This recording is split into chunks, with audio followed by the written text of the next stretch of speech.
We're good. All right, guys. We are going to start this meeting. Thanks for taking time out of your schedules. This is game week. So excited. We're finally here. As I was telling my wife today, I am anxious to get this season started because we've been working our butts off, and now start having some reward for the work we put in.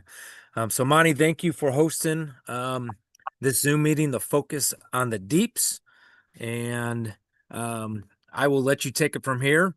If anyone has questions for Monty as we go, please use the chat box first, and do not leave this meeting without a clarification on a situation that Monty brings up with the deeps today. So, Monty, thanks again, and the Zoom meeting is yours. Yeah, thanks. Yeah, if it's all right with you, Sean, as far as I'm concerned, if people have a question, I would just like them to just interrupt me and start talking and ask the question instead of put it in the chat, if that's all right with you. So Sounds good. let's do that. Okay. So this is going to focus on stuff for our deep officials, but really it can be beneficial for everybody. So first thing I want to do is go really, really quickly through this document. So you can kind of read along with me, but if you have questions about something, make sure you ask. So this is just everything for our deeps. You guys need to be on the field an hour before the game, L warm up, 40 minutes or earlier.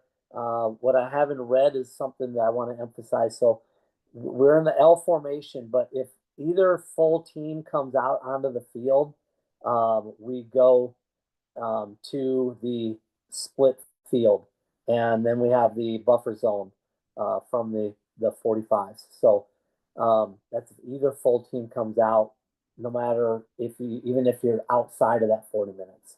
So unless Sean, you've got something else there, but that's what we do. Is anytime the full team comes off, it's off. So pregame duties, make sure you check the game balls and mark the game balls. Get some reps in. Don't just stand around. I understand if you're talking with somebody about something, but we shouldn't have 3 or 4 officials just hanging out.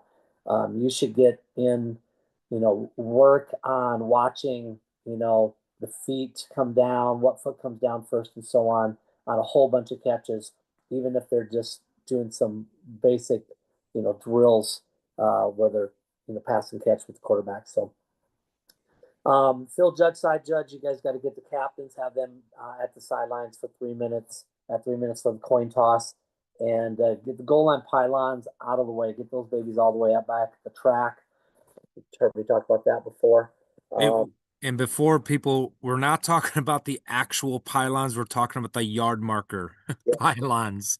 If they have that G, Yes. usually like 2 yards back from the pylon. Yeah, get rid of that so you can go back from the actual pylon and back up and not trip over that G that's sitting there. So pre-snap routine, you got to give thumbs up for 11, and if you've got 10 or less, we usually just put open hands, fingers down, wiggling them. 11 or more, you should be. If you don't have 11, if you got 10, you should be on O2O as well. If you got 12 on the O2O, recount is kind of like your finger whipping around, and we should have, if we got 12 or more on the field at the snap and they're not running off, we should have 3 flags. If they're running off, then it's going to be just the back judge maybe, but the sideline official for sure. So know the line of scrimmage, yard line for OPI, blocking, touching of the ball, and where 15 yards is downfield for DPI. So the advantage of setting up at 24, 25 yards is I set up with my back foot at 25. So I know that, hey, I can easily see where 10 yards ahead of me is, and that's my 15 yards as far as for a DPI being spot or more than 15 for a full distance. Know your key, side judge, field judge, you've got the widest receiver. H and L have the number 2, and the back judge has the number 3 on the strong side. And remember, those are only guys who are outside the tackles. So if they have a back who is behind the tackle or a slot who's behind the tackle, and they're considered to be in the as far as getting a piece of that tackle. Then if they're in for blocking purposes, that means we don't count them for determining strength of formation. And your back judge should help out with that. Remember, balance formation, like a 2x2, 1x1, the strength defaults to the line judge's side as the back judge. Motion man, really we just take a snapshot at the snap. So when they snap the ball, we take a snap of where they're at. And if that motion guy is right behind a wide out and he ends up coming outside of him, common sense, deep wing, you're going to take that widest guy. So we kind of adjust from there. Anytime they're stacked or bunch, say bunch, or stack, and then wait for them to declare. And then whoever kind of comes into your zone is who you're going to pick up, and common sense kind of prevails there as far as knowing who to pick up when they kind of split up into their routes. Big thing is if your key is not pressed as a deep wing or a back judge, then you need to find work somewhere else, and that's going to be the nearest person, who is pressed. So they might have no one might be pressed on the wide out, but they might have the tight end. Someone might be, pressed on him. So then you would help out on that action there. Start out at 24, 25 yards. Like I said, open stance, belt buckle facing the ball. When we change things, so at the 30-yard line, be at the 5, and just make it easy. When the ball gets to the 29, then go to the goal line. I know that means you're further than 24. That's okay. The advantage is you're at the goal line. You don't have to move anymore. So never start in between the 5 and the goal line. So at the 30 or at the 5, at the 29, go to the pylon, and you're there for good. On a normal play, if you read run, you want to hold. If you read pass, then you're going to start side saddle back. We prefer you don't backpedal, and then turn your hips and run if you need to. The best thing to key off of is not the tackle on your side as a deep wing, but the guard. The guard will give you a lot better pass run read. So back judges, I start at 26 to 29. But pretty much 99% of what we do mechanically in the GPAC is COC based. There's just a couple things that you guys do different. You can have that basically a personal foul, big hit against a receiver that's not targeting, that in NAI and GPAC is determined that can be a foul. At the other levels of football and college, it has to be targeting or it's no foul. So, but 99% is what we do. We say 26 to 29. I would say most all our back judges, except for mine, Schwartzel, they all start at 29 and 29 to 30. So I would take everything we give you. If we say you can go 24, 25, I'd start out there.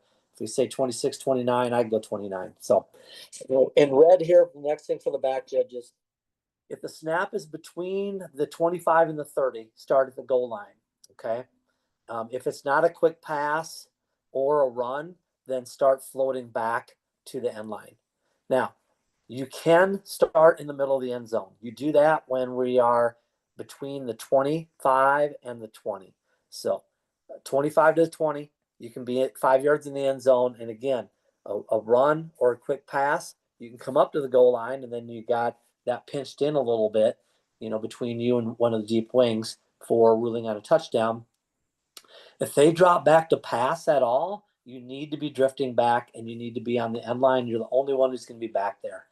But when the snap is inside the 20, then you go to the end line and you will not come up. So if you start out on the end line, you do not come up. If you read a run, you got to stay back. If you come up, you're going to be on the move. It's just not good. Just once you're back there, you stay back there.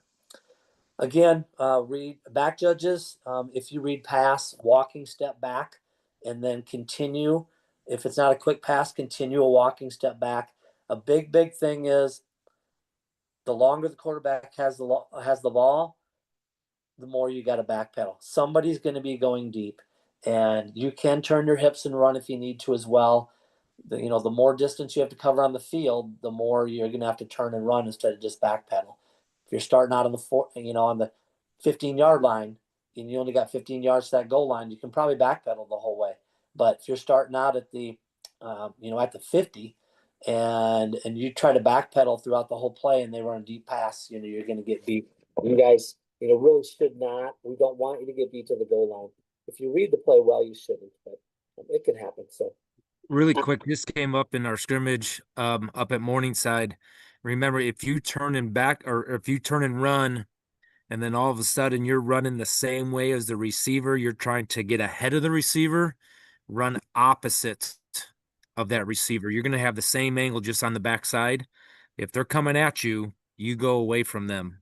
yep. So when they're running a post, if they're running at you and they're running a post from your left and they're running it in front of you, like to your right, then you should be moving to the left. So it makes sense when you're doing it. You end up crossing the front. Otherwise, they're going to be in your lap before you know it. So, field judge, side judge, you'll be at the back pylon once we're snapping the ball, on or inside the 7, and that should be communicated by your short wings. Remember the new mechanic from 2024? If we have a 4th and 1 from the 7, only a 4th and 1 from this, not 4th and 2, 4th and 1 from the 7, then the short wings, the deep wings will stay at the goal line pylon, and the H and L, you will take one step to the line to gain, but then you don't have to worry about getting to the goal line because the deep is there. If it's 4th and 2 from the 7, then the deeps are back. You're going to step to that line to gain, hesitate there, and then continue to the goal line. So it's just that one situation that they made a change. Who's going to help the referee? Whether we're on the snap or the ready. After a penalty enforcement, the side judge, field judge, your primary, but everybody really should be communicating non-verbally. A lot of crews verbally. The side judge will get on and say, like, hey, Randy, we're going to be on the snap here. Hey, Randy, we're going to be on the ready for play. As soon as they click the mic off, you get on and you just tell them what it's going to be. And you should have already communicated that with your other deep wings or deep officials so you know that everyone's in agreement on that. Dead ball officiating. The way to get a high hit correct is we don't need to watch them catch the ball unless the ball is below their knees. So if the ball's not below their knees, we'll see peripherally that he catches it or not. But then we can look ahead of that receiver and we can see the approach of the defender. If you don't see the approach of the defender and you just see the collision, it's really probably too late to know. Now it's a little easier for you guys with that, personal foul on that huge hit that you can throw on without having to worry about the targeting aspect. But to have a better chance of really getting it targeting, we need to see the approach and what they're, are they dipping their shoulder or their head and looking at the ground, not seeing what they're hitting. So using the crown of their helmet, are they launching? Do they have a high hit and so on? So when in doubt, remember it's a foul. Like I said, it's easier with you guys with that rule of a huge hit on a guy making a catch.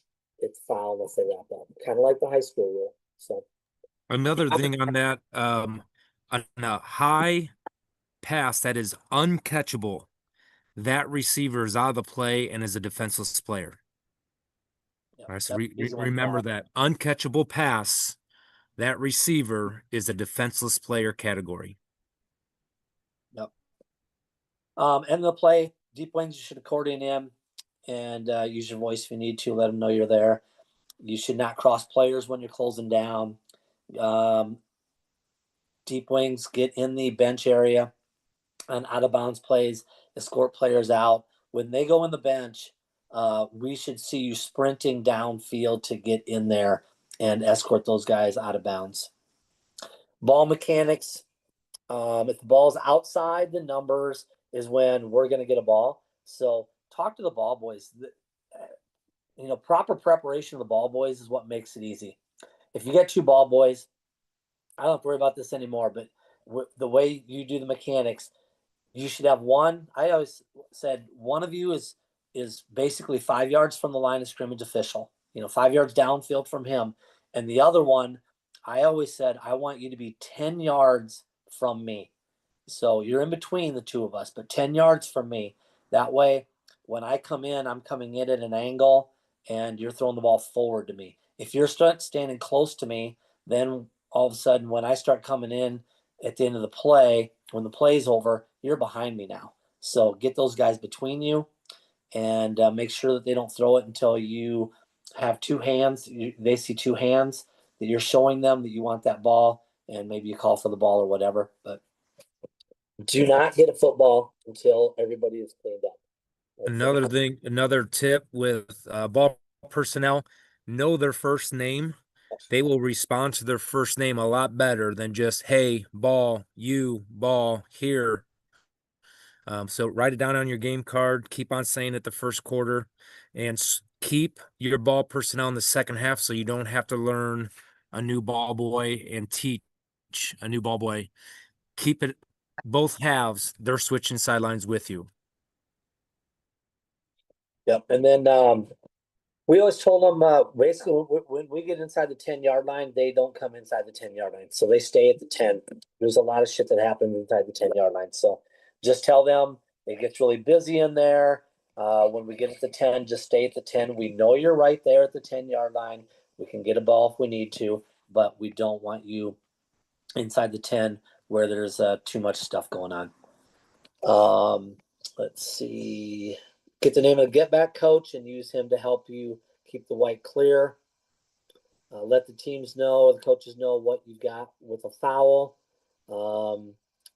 Coaches just want you to listen to them. Sometimes they just want to vent. If they're just playing like crap and they're just pissed and maybe they want to get their team fired up, they might just be screaming at you and really they're not screaming at you. They just need to vent a little bit, or they're trying to get their players, excited and back into it. So stay calm, listen, respond to them. Don't say it's not my call. You can say something like, hey, coach, I'm looking at something different on that play at that time, but I'll find out and I'll get that information for you. And then just make sure you follow up and make sure you actually do that and get back to them. Penalty administration, this is a huge thing for us, so it's a huge thing for you. Finish the play. So if the pass is incomplete and you've got a flag, you should be giving the incomplete pass signal only.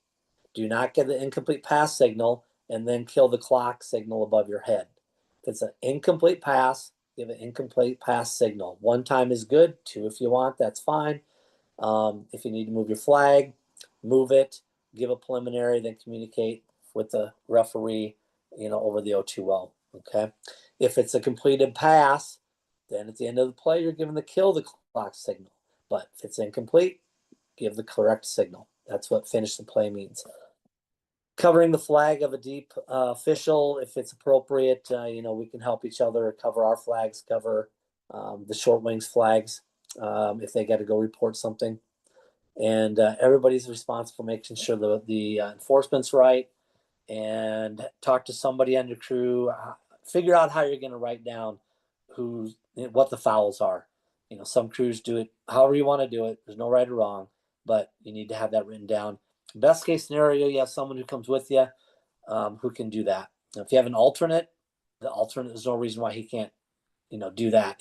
The only time he's a little more occupied is after a penalty and he's writing stuff down. But other than that, unless you don't want the alternate doing it, Sean, what do you think on that?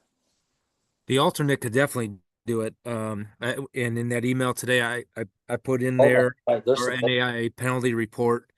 So if you do have an alternate, or if the school supplies you an extra ball personnel, give them a clipboard, give them a pen, and have them write down the time, the quarter, the foul, who threw it. That is what that penalty sheet report was in that email for. Okay, good.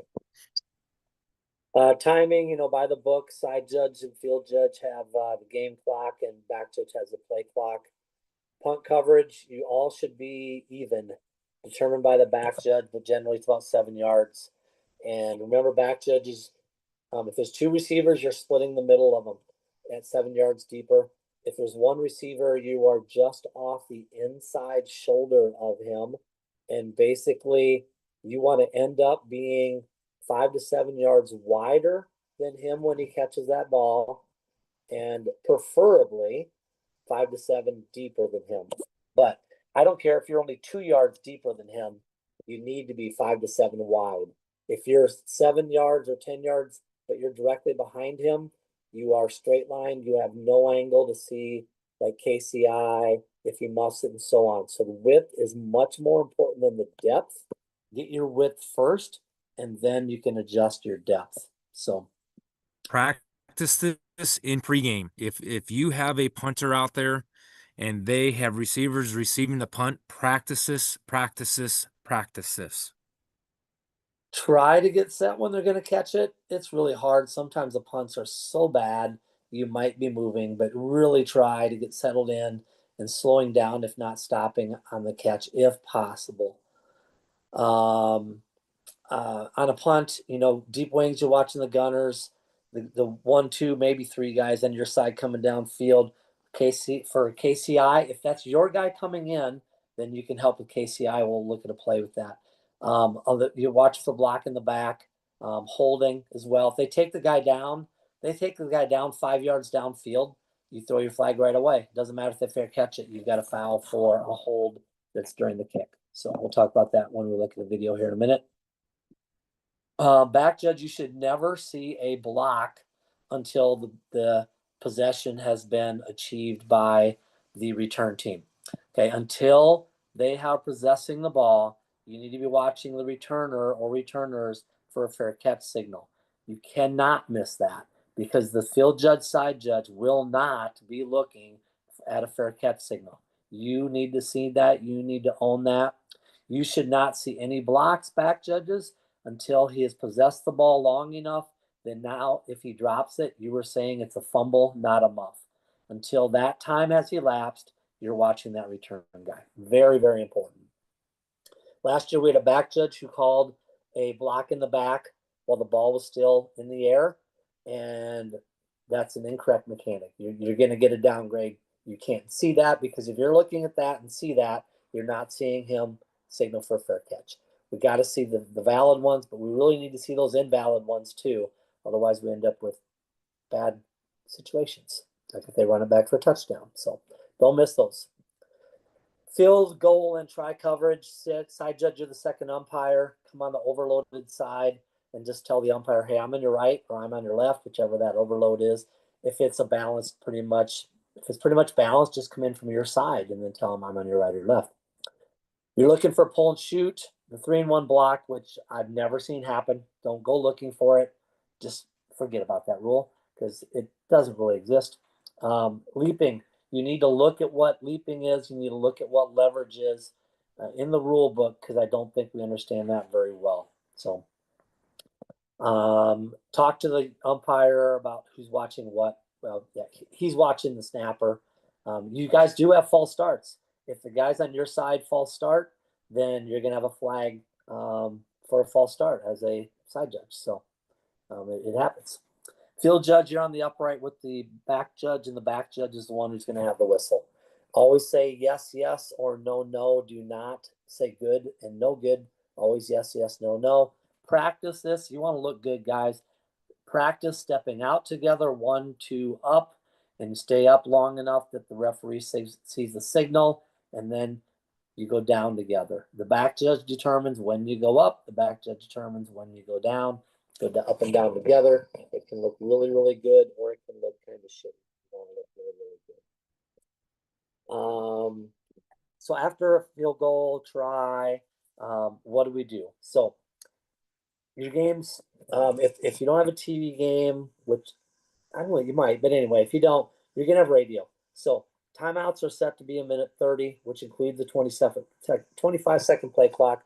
So what you do is the back judge start your watch after you signal try, no good, no good. Get your ball, go up the sideline to the 35 and wait.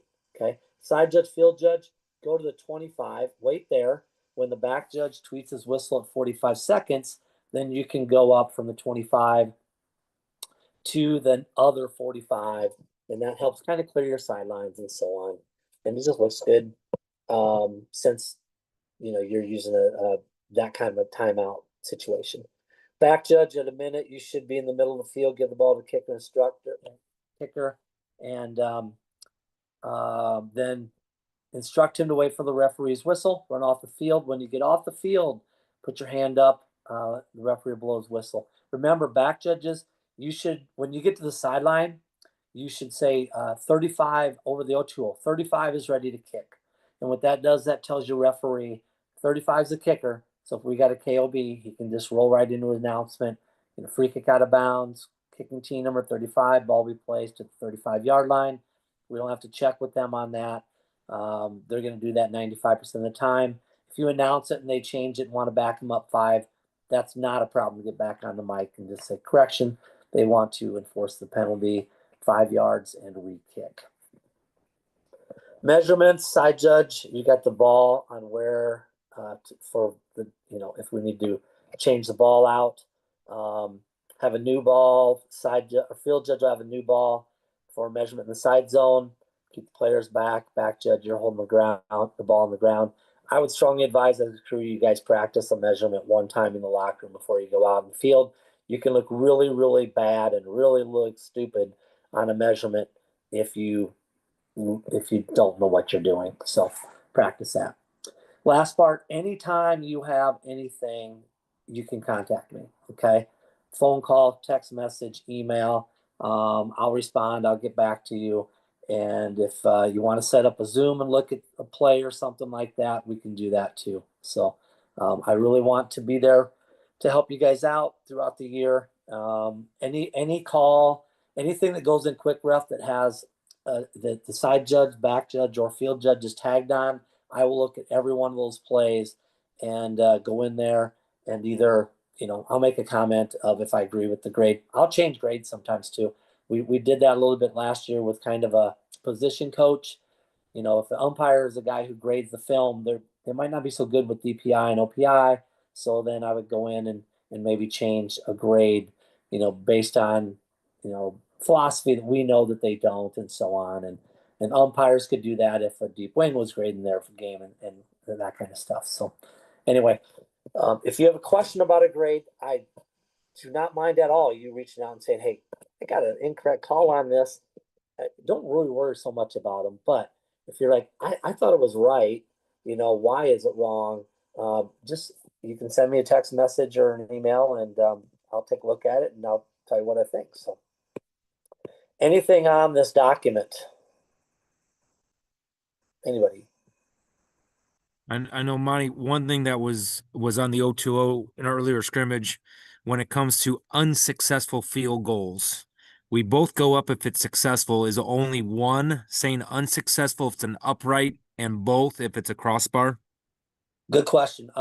Both should signal good or no good. If it's wide right, both will signal no good. The person on that particular upright can give the wave signal. But we do, and this varies from conference to conference, but we do it where both signal all the time. Okay. So, all right. If we don't have any other questions.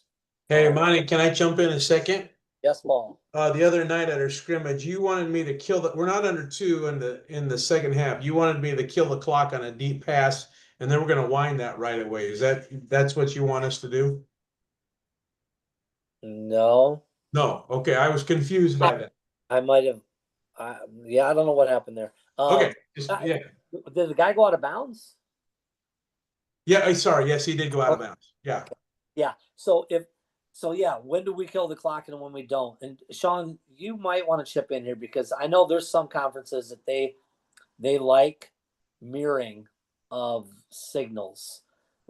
And we don't. So if a runner goes out of bounds 5 yards downfield, and he's 20 or 30 yards away from me as a deep wing, they don't want me signaling out of bounds.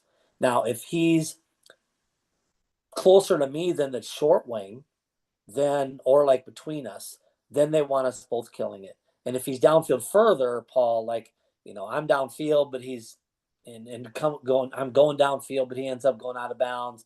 He's 10 yards away from me, 30 yards downfield. Then they want us doing it. But Sean, what do you want? So definitely, in the mechanics manual, it says officials shall mirror stop the clock. And the reason for it in the GPAC, I do not mind common officials mirroring. So if it's at Look at that. H&S, you can mirror. We don't need HS, line judge, field judge. We don't need 4 officials mirroring it. And the reason for that, especially in the GPAC, the press boxes aren't as high as they are in the Big Ten Conference. So if the H or L's in the team area, they might be able to see the F and S clear to see that other stop clock signal. Okay. So if it's sideline, mirror it. We don't need the whole entire crew mirroring it. Okay, good. Other questions? Thanks, Paul.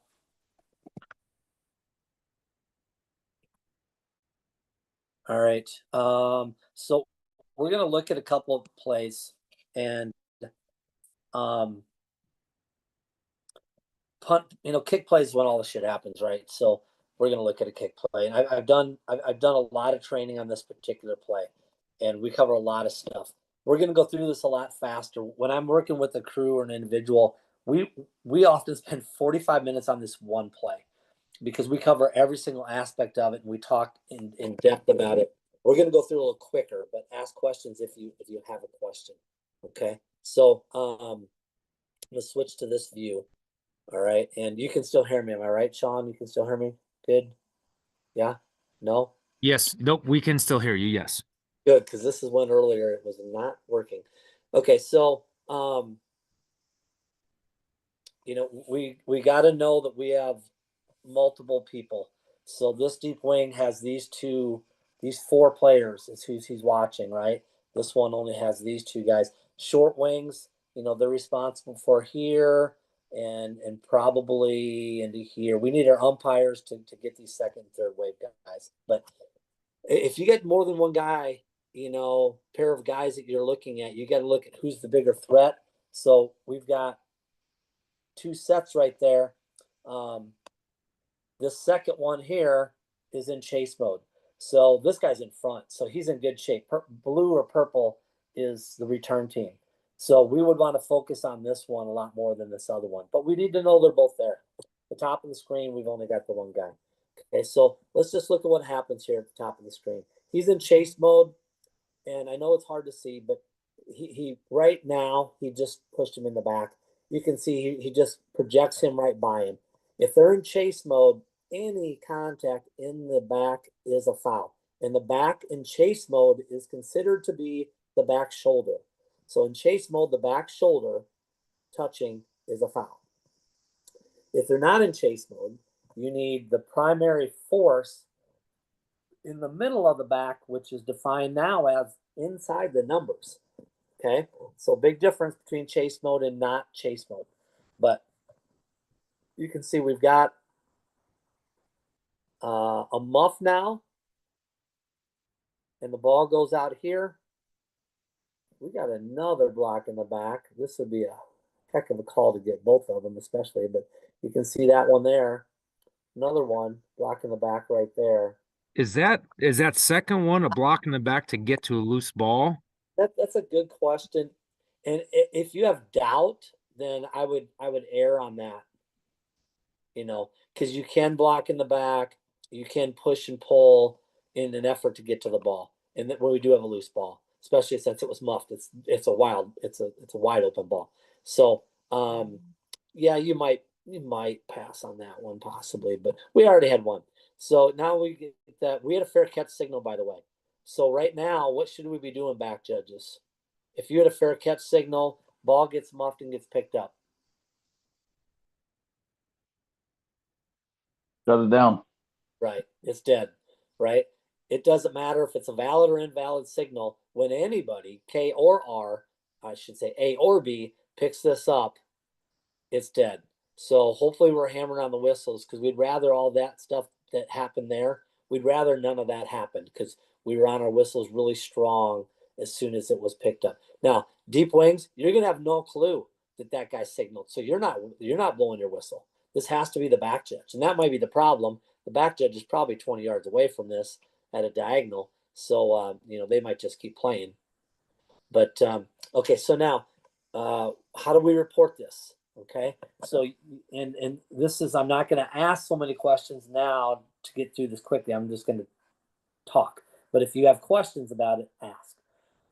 You have two things you're going to say on a punt play when you have a foul. Okay, it's going to 3 words. It either starts out during the kick or during the return. You should say nothing else first. During the kick, during the return.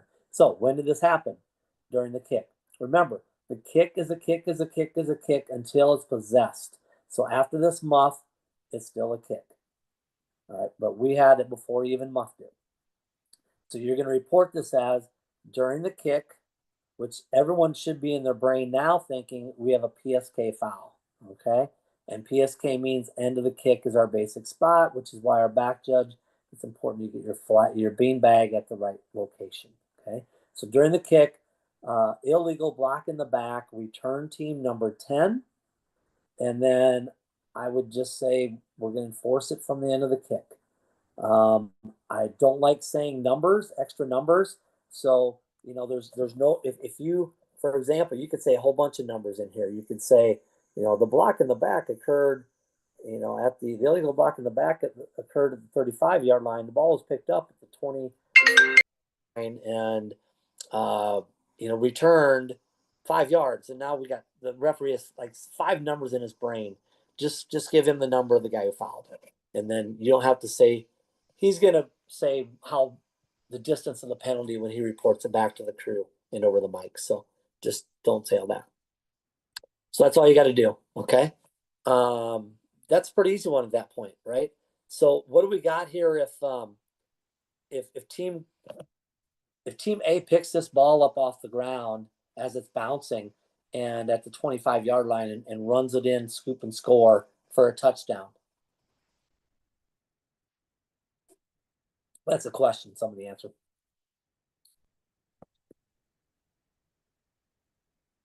Since it's a muff, it's dead. Right. Okay. A cannot advance a kick, right? And a muff is a kick still. So we know it's going to be dead. All right. It would be their ball, right? So if we have this if we have this illegal block in the back on the return team and the return team muffs it and the kicking team recovers it, what are we going to do with the foul now?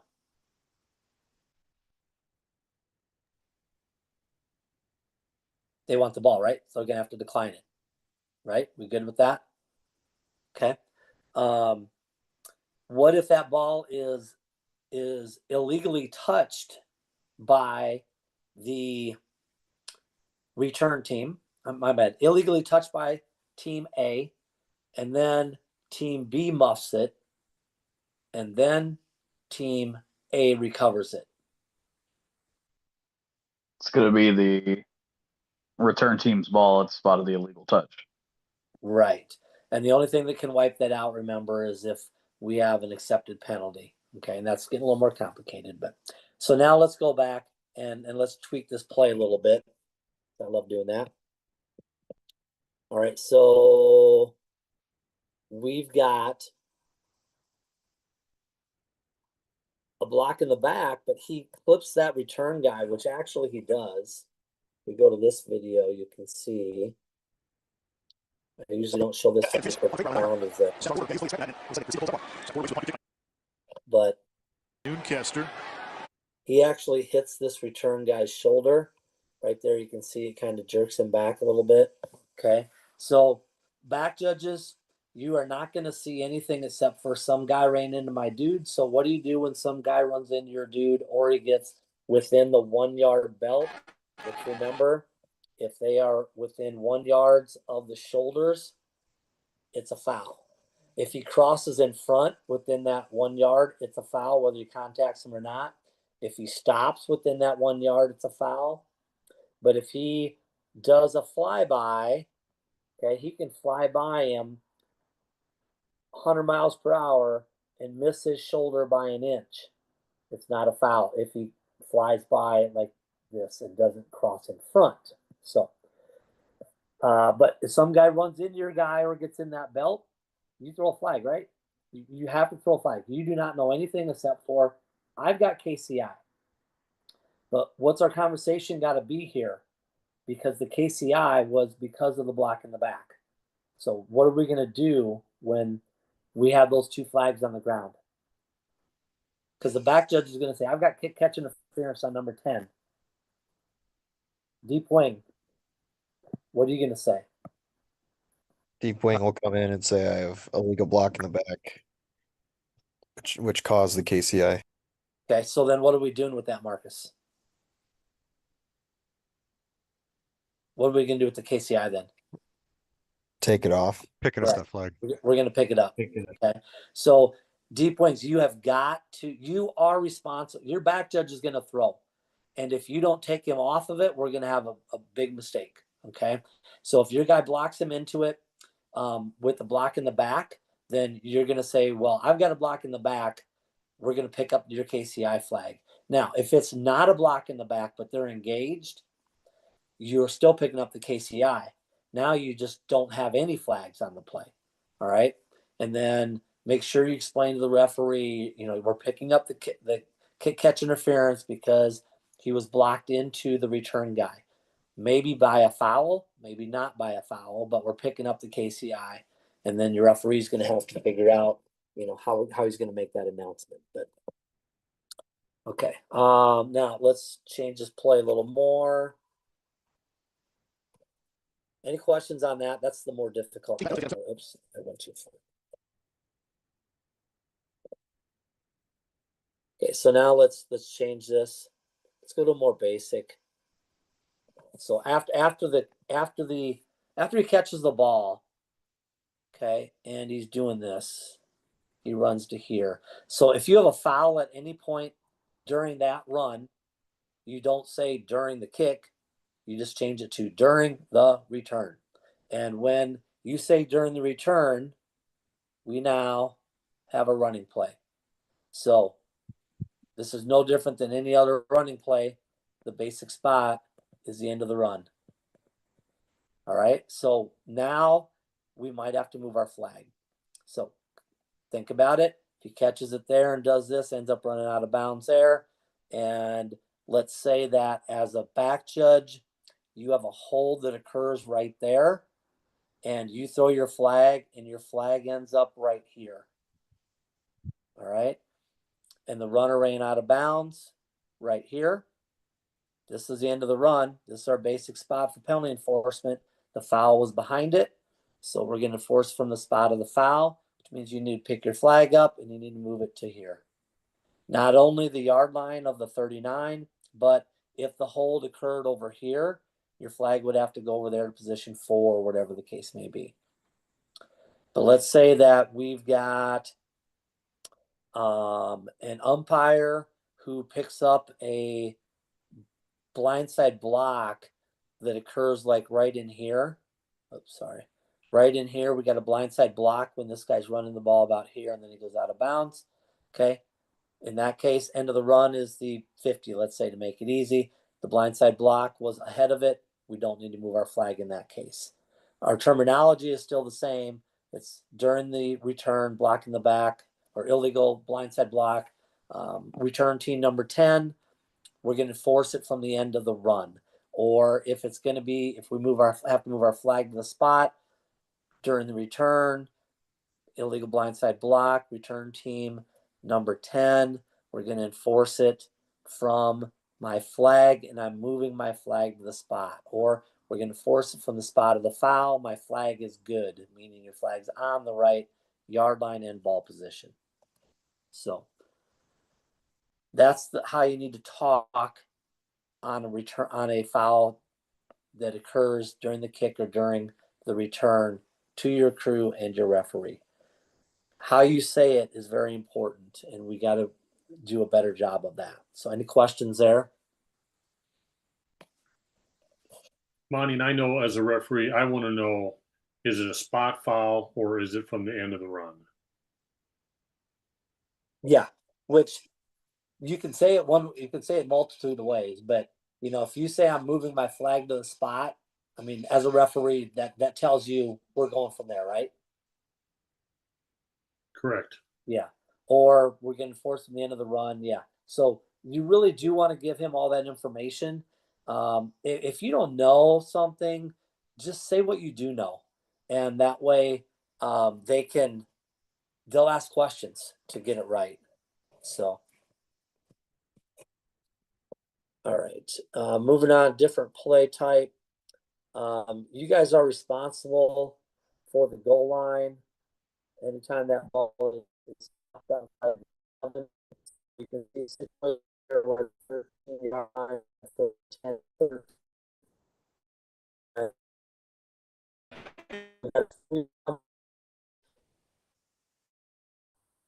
You see all the way back. Okay, so the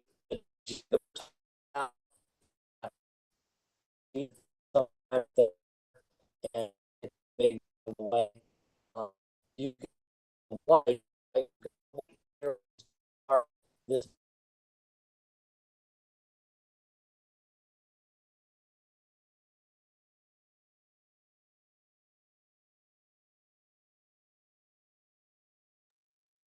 Did we lose Monty? Think so. All right, I'll text Monty.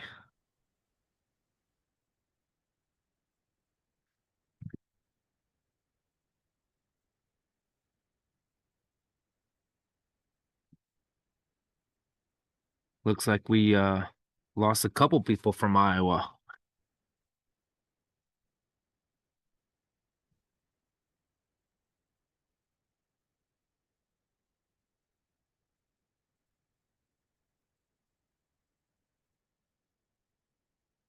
I will say this,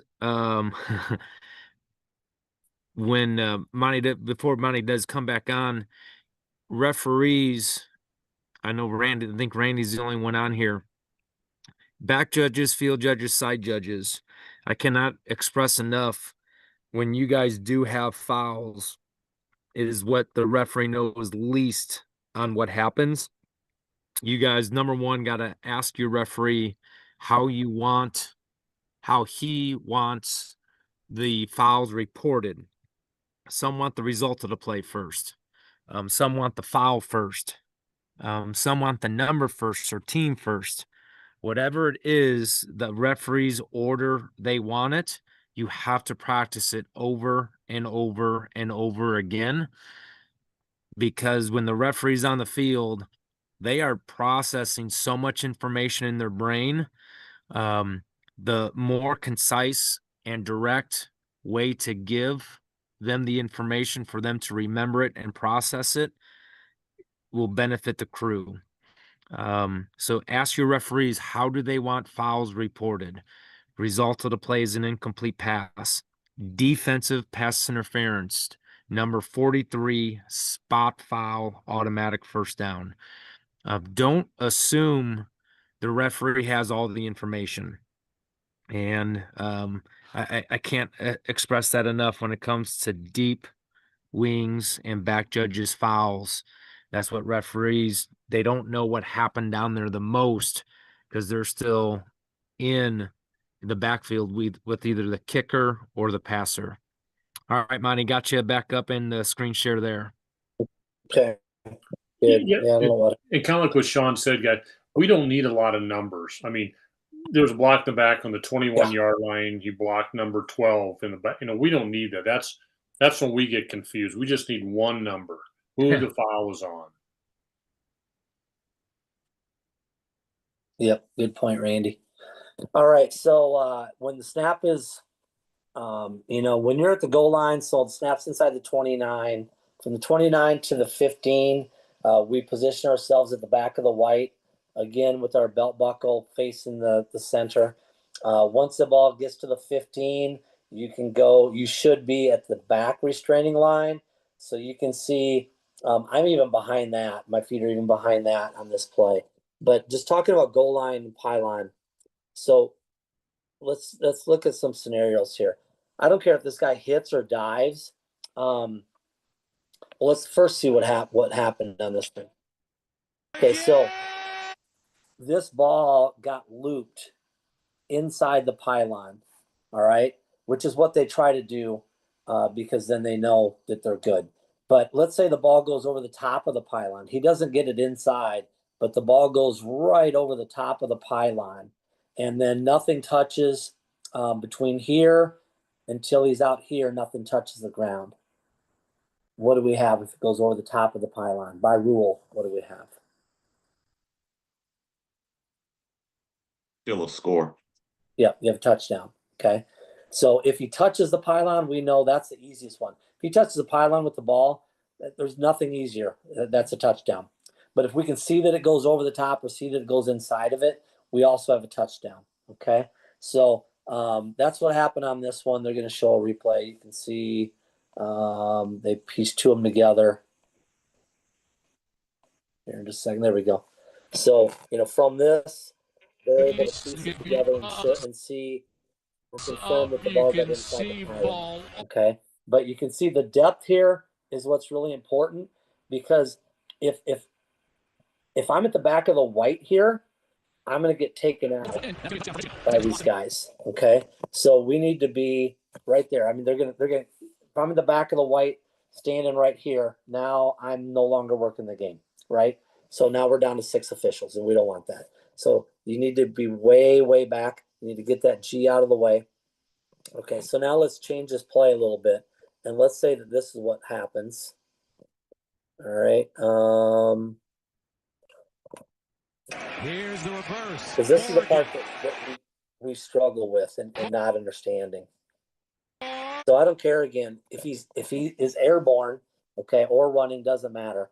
But even if he's airborne, diving, or hits and is in the air, if the ball does this, okay, so the ball crosses at the 1.5.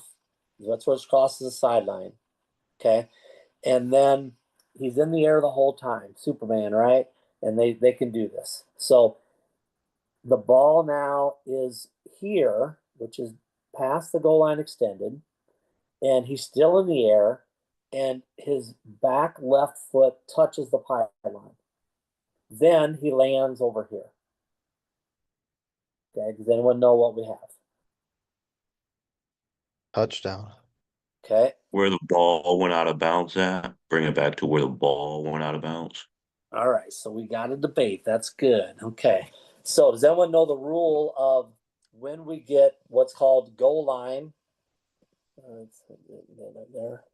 Goal line extended, which goes all the way around the world and comes back the other way. Does anyone know when we get goal line extended? When the pylon tips over? Yeah. Hit? As soon as the pylon is touched, we get goal line extended. But what that means is if the ball at that point is past the goal line extended and we don't have anything out of bounds yet, we have a touchdown. Okay. That's the easy part. But the harder part is, what if we don't have a touchdown? So what if the ball is 6 inches short? It crossed at the 1.5, but is 6 inches short when he touches the pylon. So the ball's dead at that point. The play's over. Do we mark the ball at the 6-inch line because that's the location of the ball, or do we mark it at the 1.5 yard line, which is where the ball crossed the sideline?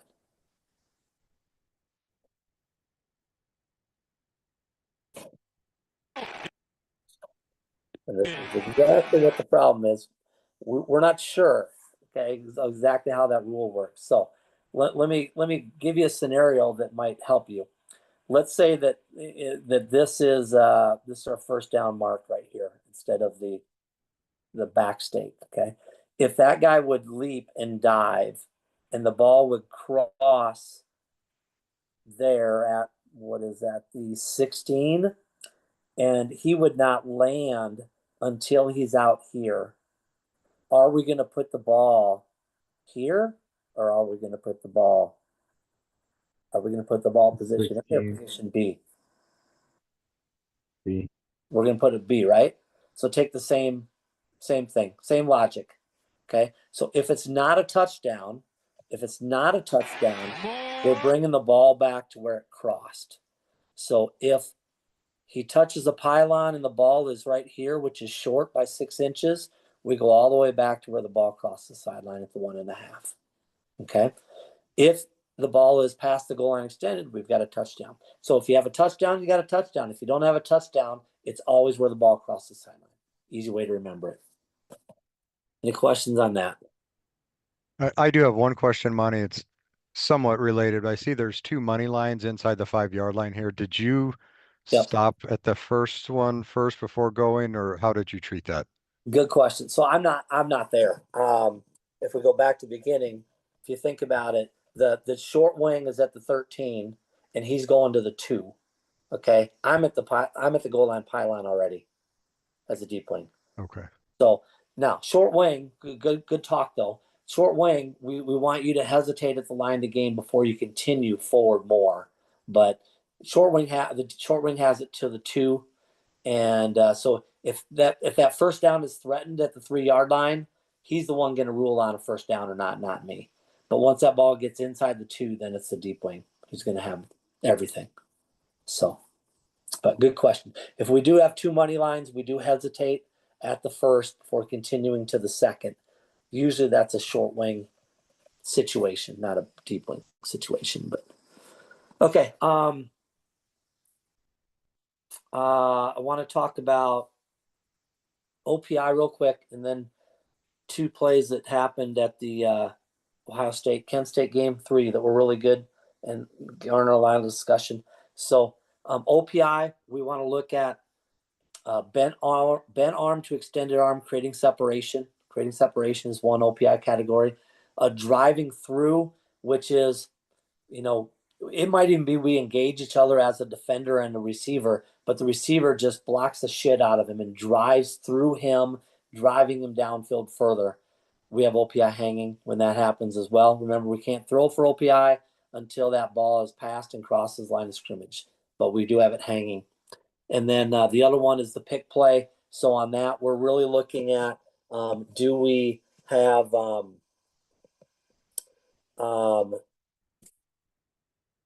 do they seek him out and take a blocking posture? I think this is what. I'll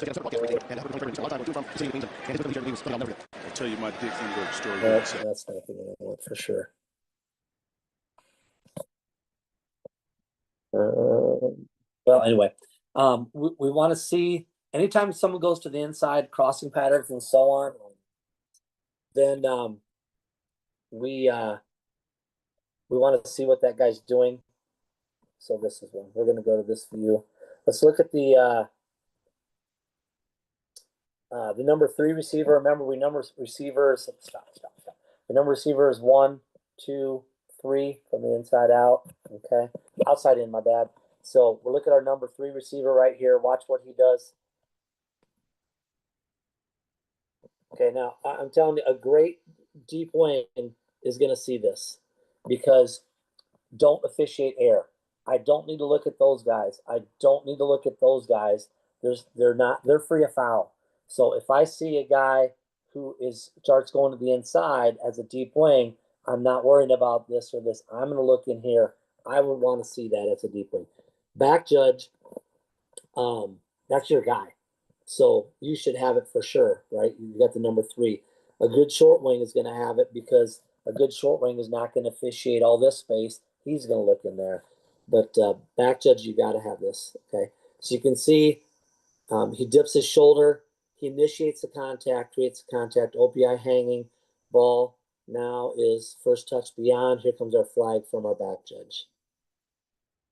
If I was a deep wing on that play, I would be very disappointed in myself if I did not have that flag as well. Don't officiate air. There's no reason, deep wings, for you to be standing there looking at that guy with someone 8-10 yards away from him. Find work and help out crew. All right. So those are the things with OPI, which is by far the most difficult plays that we get. All right. So, Monty, while we're on OPI and early blocking downfield, 2 questions. Number 1, we give a 1-yard buffer, correct? So if he's within 1 yard, the block can be 1 yard. Where the ball's touched is a plane, which if it's beyond the line of scrimmage, it's a foul. okay. But the blocking part, they get a full yard. If the block's within a yard, it's not a foul. And then the next question that came up is the block was initiated in that yard and then driven 3 yards downfield, which then impeded the other defensive player. If it would be a drive-through, which is how you seem to be describing that, that would Yes. be yep. And that would still be a foul. Okay. So the block has to be at 1 yard, within 1 yard, stay at 1 yard, not a drive through downfield. Yep. Okay.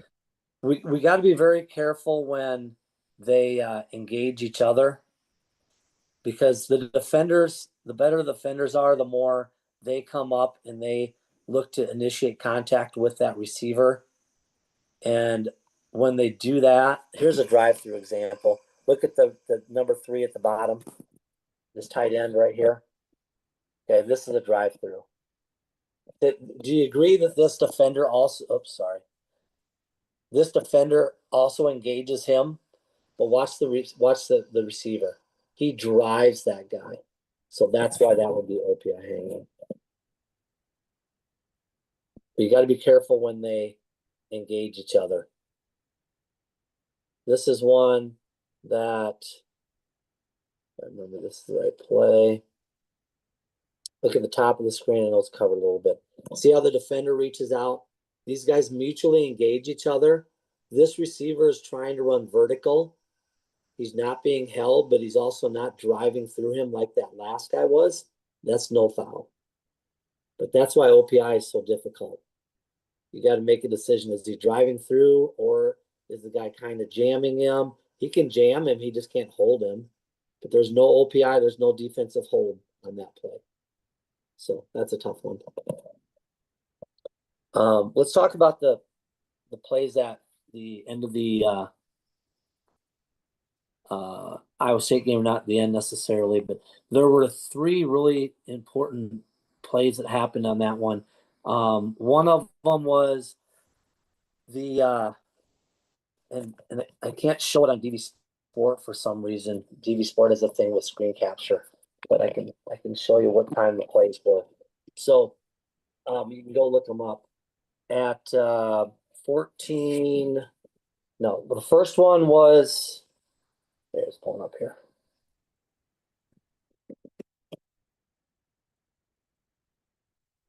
This is something to talk to your crew about. Okay, so bring this back to your crew if you don't have other guys on. Third down and 8, both team with 2 timeouts. So second quarter, 1:53 on the clock. Kansas State has a 3rd and 8 on the -44. They gained 14 yards and we're under 2. They're trying to go fast. So they're trying to go fast for one of 2 reasons. Either they're going to spike the ball to conserve time so they can reset and call play and huddle, blah, blah, blah, or they've got the Iowa State on its heels. Maybe they have the wrong personnel in, the defense does. They want to go fast, either to spike it or to get another play in quickly. Either way, doesn't matter. Do not disrupt this play. What happens is the umpire puts the ball down 1 yard different than where the short wing had it, and the line judge, right before Kansas State's going to snap it, he kills the play to get the ball moved back a yard. And Kleiman, Kansas State head coach, loses his shit on the line judge, which he should. Don't worry about it, okay? We've talked about this in our pregame on our crew a couple years ago. If this happens, it doesn't matter if the ball's off a yard, even 2 yards. If they spike it, fine. After the play, move the ball a yard or 2. Get in the right spot, and it's second down, and still second down and 10, but now you're a yard forward. It doesn't matter. That's fine. If they run a play, get positive yardage, just negative yardage, gain a first down or whatever, then you just go with it. It doesn't matter. But what you can't do is you can't disrupt the game, and now the offense didn't get what they want accomplished, which was either a spike or the defense on their heels. Okay, so learn from that one. That was a mistake by the crew. Now, with that being said, if it's a difference between 3rd down or 1st down, oh yeah, it's that's different. Yeah. Yes. Yep. This is really a situation. It's almost always when a first down happens. that we really don't want to worry about it. And if they're playing fast, if they're not playing fast, then we can get it right, So, but we get in a hurry and we put the ball down 1 yard off. We just can't compound our mistake by making another one. Let's see. With 15 minutes left, that was the play. Oh, watch this play. 15 minutes, the start of the fourth quarter, a long pass downfield, and there's defensive pass interference, but nobody sees it. So the side judge was in great position, but he straight lined. The back judge, you have to learn from this play. You've got to see this inside stuff. These defenders are really damn good. Okay. The defender hooked the receiver's arm. So basically it's like you and your wife, as you're walking down the street, cuddling up in your linked arms, or like at a wedding when you're walking down the aisle, you know how you link arms. That's what he did. Okay. And he did it great. That the side judge couldn't see it. The short wing couldn't see it, but he had that arm hooked so that receiver couldn't go up with that arm. And then he let it go at the last minute, but he had it hooked and it was a foul. The back judge had a great view. He was the only one that could see it. But back judges, that's what you have to look for. Where are all four of these hands at? What are they doing? Does he have a grab of his wrist? That's another thing. They'll grab their wrist, okay? Or they'll put an arm bar or they'll link arms with them. Okay, those are things that you need to look for. And you need to get that from the inside because deep wing won't be able to see it. The last one, you can watch the play. It's been all over the place on social media. With 3:30, Ohio State has 3rd and 1. And basically they get a first down, the game's over, and they're going to win, right? So they run a great play. They've got a trip bunch of tight ends at the top of the screen. And they actually, this one I might be able to pull up on my reps. Anyway, they run a guy, and he does what's called a stock block. He goes in, and the DB and him initiate contact against each other. They block each other for a second or so, but he doesn't drive through him like that one play. They're just kind of mutually stalemating, blocking each other. And then he gets off the block and releases downfield, and he's wide open, and they get their first down, and they end up running out the clock. Okay, so a lot of talk of should that have been offensive pass interference.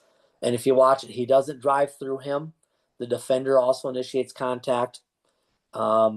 He just releases him, and the defender, you got to be watching the defender because the defender's like, oh shit, he might grab him, and then might have a D hold. But it was a really good play design and one that we don't want to get fooled. The crew did a great job of not throwing for offensive pass interference because a lot of officials would have thought he's blocking downfield and then he catches a pass. That's offensive pass interference, but they mutually block each other and then he releases off the block to go into a route. So he didn't drive through him. That would be an OPI hanging. And the defender didn't grab him, or you could have a D hold, but he just released. The DB let him go, and then he got the pass. So really good one to look at. A challenging play, but the crew did a great job on that one. So there was one more play in that game. There was a timeout charge for feigning an injury. Oh yeah, yeah. And then after talking to the alternate official on the game, what he's going to bring to his crew is if there's any official dead ball officiating, especially away from the player separating, scan the field. And if you see somebody, quote unquote, trying to suck it up or get through an injury, bring it to the crew's attention on the 020. Scan the field as a deep wing, especially when you're off ball. Because if we could slow down putting the ball down when somebody could potentially be injured, we could prevent a timeout. Remember, that rule is intended for everybody's there and somebody from the sidelines telling their players to go down, or it was a 90-yard gain and that lineman just doesn't want to run down the field and he goes down late. Doesn't want offside penalty. So scan the field. If a player looks injured, tell the umpire not to set the ball down. Yeah, that's going to be interesting. I hope Shaw comes out with that because, Yeah, I saw that one as well, and you can see the guy's kind of staggering and like, can I make it or not? We put the ball down, and then about a second later, he goes down. And if by the letter of the law, we didn't stop the clock, and he didn't go down until after it was set. But yeah, if we can, see that and hesitate, or it'd be interesting to see if Shaw's like, replay. Well, I don't want to talk replay because you don't have that, but someone on the crew saw that this guy legit was you could see he was injured. He just didn't go down until after the ball was placed. How we want to handle that, I don't know. I mean, you can speak to that from your role, Sean. If we see the guy kind of staggering a little bit, then we put the ball down, then finally he goes down on a knee. Do you want us to say no, the injury occurred before? When in doubt, the injury occurred before. We recognized it before. And it's sort of like the delay a game. Yeah. Right? We're going to prevent the penalty of the timeout and communicate to both coaches. We saw him staggering. Yes, he didn't go down until after the ball was down, but somebody on the crew recognized he was injured. We just didn't stop the game fast enough before the ball went down. Yeah, I'd be really interested to see. I'd be surprised if Shaw doesn't put that out and say, hey, this is one we would like, if you see this exact scenario kind of happen, we would like to prevent, that from not having to make them take a timeout. Yeah. And the crew felt bad doing it, but they're like, yeah, they did it right according to the rule. Yep. Any other questions, deep officials, about anything? Well, Monty, I will tell you, I have about 7 nuggets that I wrote down. So to bring to my crew for Saturday, and then also add to my education toolbox when I'm watching games and grading games. So thank you once again for sharing the insight. You bet. All right. Thanks, everybody. Stay in touch. Thanks, right. Monty. Have a good night, Thanks, guys. Monty. Yeah, thanks, Monty.